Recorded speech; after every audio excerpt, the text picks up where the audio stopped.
Hey guys, Tyler here. One of the most recognizable motifs throughout Star Trek is the Starfleet uniform. Classified by color among the various Starship crew divisions, including Command, Science, and Operations, Starfleet uniforms can vary from ship to ship or facility to facility. The uniforms also prominently display rank insignia, and by the 24th century, an officer or enlisted crewman's comm badge. Earning a uniform through hard work and years of study is one of a Starfleet officer's proudest accomplishments, and uniforms represent both Starfleet's scientific and military roles. The color scheme for uniforms has changed throughout various eras of Starfleet history, but they are all designed for comfort, even in the most extreme of environments. In this video, I'd like to dive into the history of Starfleet uniforms, cataloging changes to the color scheme and other attributes across the shows and films. Let's get started.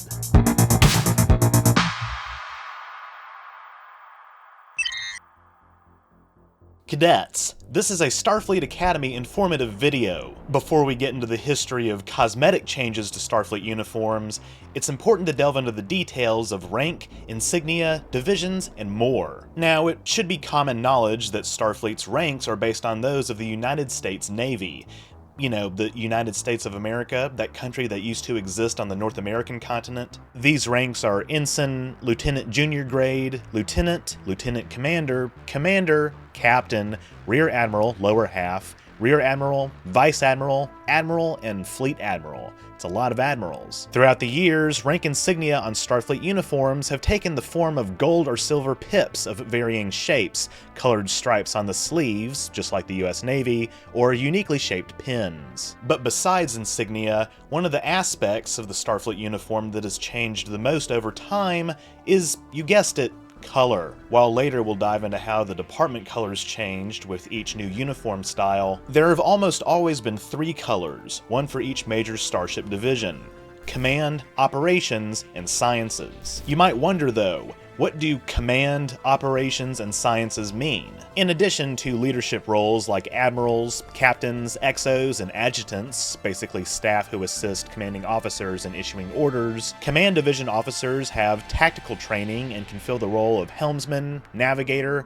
communications officer, records officer, phaser specialist, gunnery officer, radiation specialist, TAC officer, training, advising, and counseling, or strategic operations officer. For instance, Lieutenant Commander Worf's assignment aboard DS9 that gave him a variety of operations-based responsibilities. Operations personnel typically specialize in security, engineering, and of course, ops, and can fill administrative posts such as yeomen, personnel officers, or portmasters. By the 24th century, notably with the example of Data, the Chief of Operations oversees an entire department on starships, and the Sciences Division, my favorite division, covers a wide range of sensor, research, lab, and technician duties, in addition to covering medical staff. As can be observed on various occasions, opportunities for command assignments are often limited among science officers due to their lack of command experience and training. That said, those who take and pass a bridge officer's test can be promoted to the rank of commander and are certified to take occasional command of a shift on a starship. You'll see an example of the bridge officer's test in the holodeck program called Thine Own Self, featuring Deanna Troi, following her having been forced into command during an encounter with the quantum filament in Disaster. While Troi struggles with the simulation at first, after she makes the painful choice to send a subordinate and close personal friend to certain death as a last resort, she earns the promotion to commander. And the bridge officer's test is surely the logical extension of Dr. Ta'ana's decision to reassign Ensign Devana Tendi from medical to senior science officer training in the program First Contact. In most instances though, science division officers only take command of a starship or starbase in temporary circumstances like an emergency, and only in the absence of other qualified senior officers. Nevertheless, we occasionally see figures like Beverly Crusher command the Night Watch, a task also often given to Data, and Crusher commands the Enterprise D during the search for Data on the renegade Borg planet. So the answer to the question of how easy it is to make your way up the ranks really does depend on your department and your specific task. We've discussed lots of jobs on starships and starbases, and as you can imagine, most of them aren't part of a direct track to command. As referenced earlier, one of the most stinging examples of this is Jean-Luc Picard's difficulty convincing his peers that he's command material in the alternate timeline of Tapestry. But we've also seen how easy it is to switch departments. For instance, in Envoys, Samantha Rutherford decides to temporarily explore other departments before realizing he is most comfortable in engineering. But this isn't the first example. Even as early as Where No Man Has Gone Before, Hikaru Sulu is very prominently part of the Sciences Department, wearing a blue uniform, and is the head of Astrosciences in 2265. It's only after this outing that Sulu switches to Command Gold and is the senior helmsman of the Enterprise, and he eventually goes on to become the commanding officer of the USS Excelsior. Later, when Will Riker is relieved from duty by Edward Jellicoe in Chain of Command, Data, who was already designated Survivor. Data, who was already designated Second Officer, is promoted to XO and wears a red uniform, the color of Command Division in the 24th century. So you can see why someone like Brad Boimler is so keen on working his way up the Command Division since he wants his own command. But like I said, want to switch departments to increase your chances of becoming captain one day? You can do that. It's the future, and we have fully automated luxury gay space communism.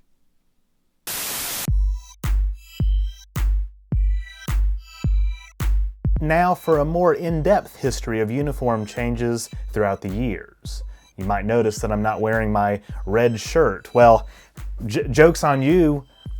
I don't know why I said that. Starfleet, by most accounts, was founded in the mid-2130s, before Earth was even politically unified. The uniform style of at least the early 2140s to 2161 is the earliest we're aware of in canon, and takes the form of a blue jumpsuit. The jumpsuits display each crew member's specific division of service in the form of colored piping at the shoulders. During this era, gold denotes Command Division, red Operations Division, and blue Sciences Division. Red and white is also used for flag officers. This Starfleet uniform also bears several other distinctive features not present in later centuries, the most prominent of which being zippers and pockets, except, well, until the 24th century in at least the engineering department. They also bear an assignment patch on the left sleeve and are made out of flame-retardant material. Very form-fitting, the jumpsuit closes at the front in addition to zipping at the cuffs and pant legs. Rank insignia is presented as silver rectangular pips displayed on the right chest and set within the division color piping. Designed by veteran TNG era costume designer Robert Blackman, the 22nd century Starfleet duty uniform is heavily inspired by the flight suits worn by US and NATO military aviation personnel of the present day. This, cleverly, in my opinion, complements other aspects of Star Trek Enterprise's production design that bridge it between our world and the world of the original series. After the founding of the Federation, a new uniform was introduced, as depicted in Star Trek Beyond. Designed for the film by Sonia Milkovic-Hayes, it is similar to the jumpsuit worn by officers since the 2140s. However, this one is mostly gray, with shoulders featuring the wearer's division color, repeated as a stripe that goes from the zipper and around the back of the jumpsuit. It has the same colored lining on the legs of the jumpsuit and a mission patch sewn into the right shoulder, plus Starfleet insignia on the left shoulder. Additionally, a silver badge in the shape of the Starfleet Delta is present on the left breast of the jumpsuit. By the early 2230s, as seen in the opening of the 2009 Star Trek film, the uniform is drastically modified from its design used in the mid-22nd century. Designed by Michael Kaplan, the outfits are designed as tight-fitting bodysuits with black piping across the front of the yoke and onto the upper sleeves.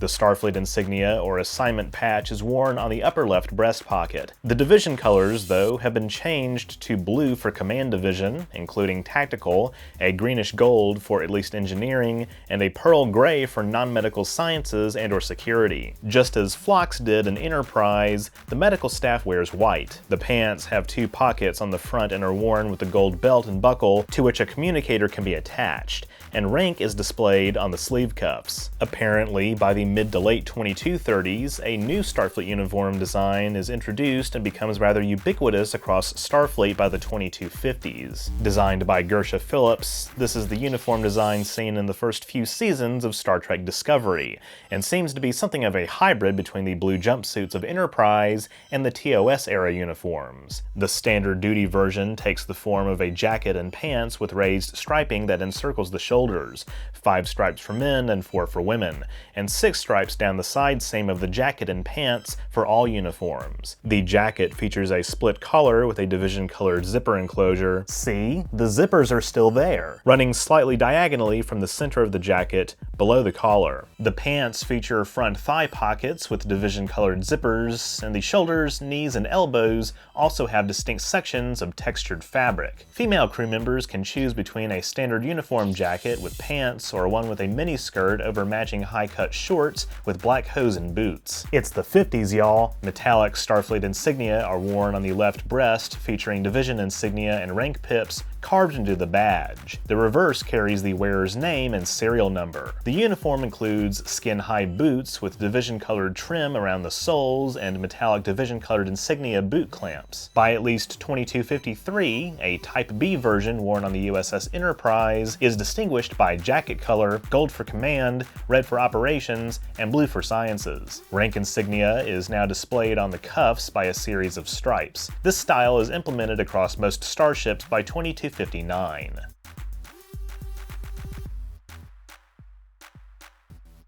During the period of the original series, which stretches from about 2254 to the early 2270s, Starfleet has 4 types of uniforms. Designed by William Ware Thies, the general tailoring is a tunic and pants design made of an organic algae-derived fabric called zenilon. Hold on a second. Okay, obviously switching between in-universe and real-world descriptions quite a bit here. They even have built-in temperature controls to accommodate for cold weather environments. Much like the previous uniforms, Command wears gold, Operations wears red, and Sciences wears blue. Although briefly for a period, Operations wore a sort of khaki beige referred to as gold, and in fact off-camera the Command uniforms were green. Anyway, there are essentially 3 variants: Type A, Type B, and Type C. Type A is seen in the original series' first and second pilots, The Cage and Where No Man Has Gone Before, and feature dark gray or blue trousers with the assignment patch moved to the chest. The top's collar is also designed with a mock turtleneck appearance, and some personnel wear a variant with a closing seam radiating from the side of the neck. The Type B style is seen throughout Star Trek Strange New Worlds and is an evolution of the Type B uniform worn by the Enterprise crew in Discovery Season 2. Designed to be more casual and comfortable, this variant does away with the zipper and collar and includes a scant or jumpsuit version. And finally, an even further simplified evolution of this design is seen throughout most of TOS with the same color scheme: gold for command, red for operations, and blue for sciences. They have a closing seam from the collar to the left shoulder and typically bear rank insignia as sleeve stripes, plus an assignment patch on the left breast. There are a variety of collar shapes, and they are complemented by black pants and boots. Once again, crew members can choose between a standard uniform with pants or one-piece uniform that continues into a mini skirt over matching high-cut shorts with black hose and boots.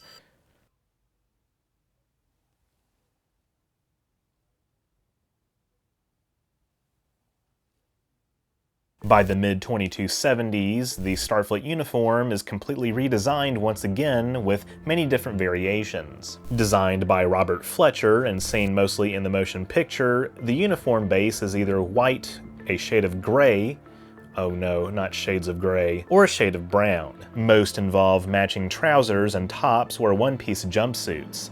Unlike most of the uniforms, the color of the tunic does not indicate department or assignment. The rank insignia is located on the sleeve or shoulder tabs, and the Delta Shield emblem, now fully adopted as the Starfleet insignia, is worn on the chest by shipboard personnel and flag officers. Other distinctive features from this period include a life support monitor belt buckle and shoes attached to the trousers. This uniform style is phased out by 2278. From the late 2270s all the way through the 2350s, as seen in the other TOS movies and flashback episodes, one of the other most widely recognized uniform styles was in place.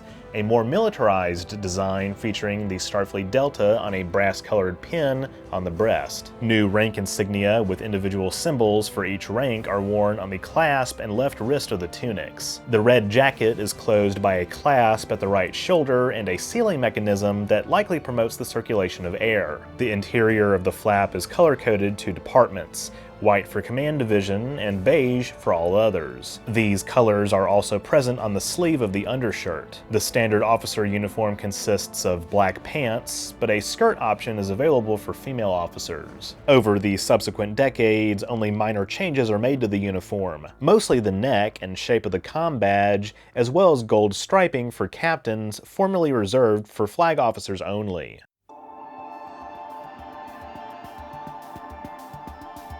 Also designed by TOS, the uniform style featured predominantly in the early TNG era features red for command, gold for operations, and blue for sciences, switching the command and operations division colors from earlier uniform designs. The colors are shown on the chests, back, and sleeves, as well as in piping along the shoulders, collar, and pant cuffs. The Starfleet insignia comm badge is worn on the left breast, and rank insignia in the form of round pips sits below the collar on the right side.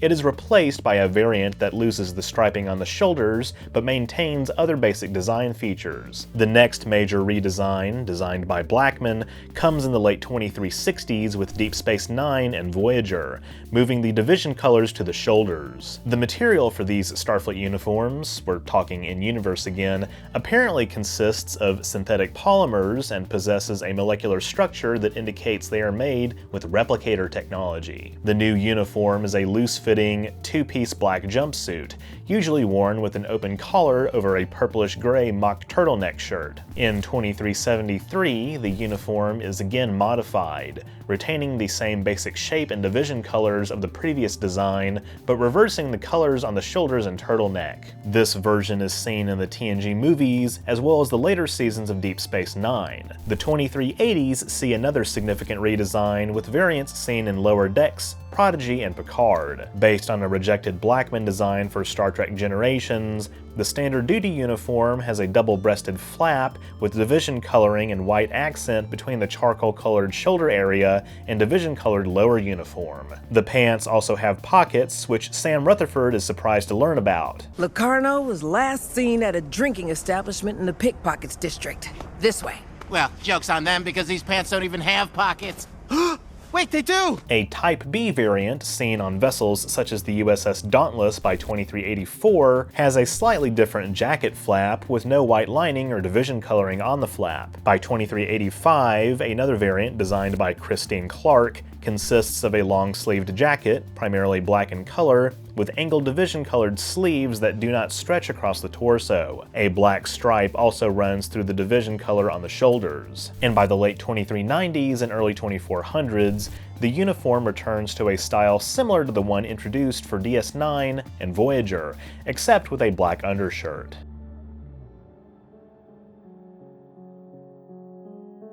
A variety of uniform styles are also featured throughout Star Trek that date from periods far in the future.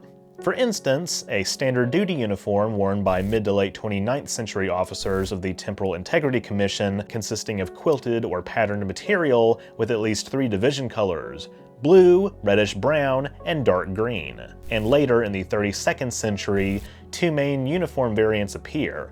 Type A is mostly gray in color, trimmed with the division color of its wearer: Command red, Operations gold, Sciences blue, and Medical white. A Type B variant makes the jacket predominantly division colored with a black vertical stripe over a black sleeveless jumpsuit.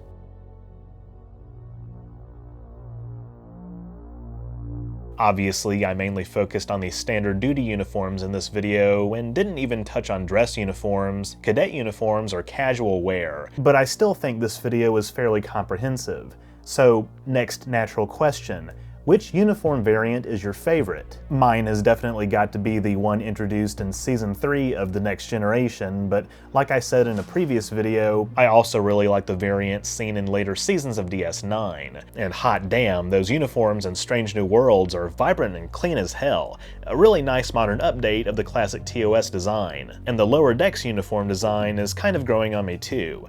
I really like the way a certain character looks in it. With that, thank you all so much for watching. If you enjoyed this video, be sure to leave a thumbs up down below and don't forget to share it. That stuff really helps me out.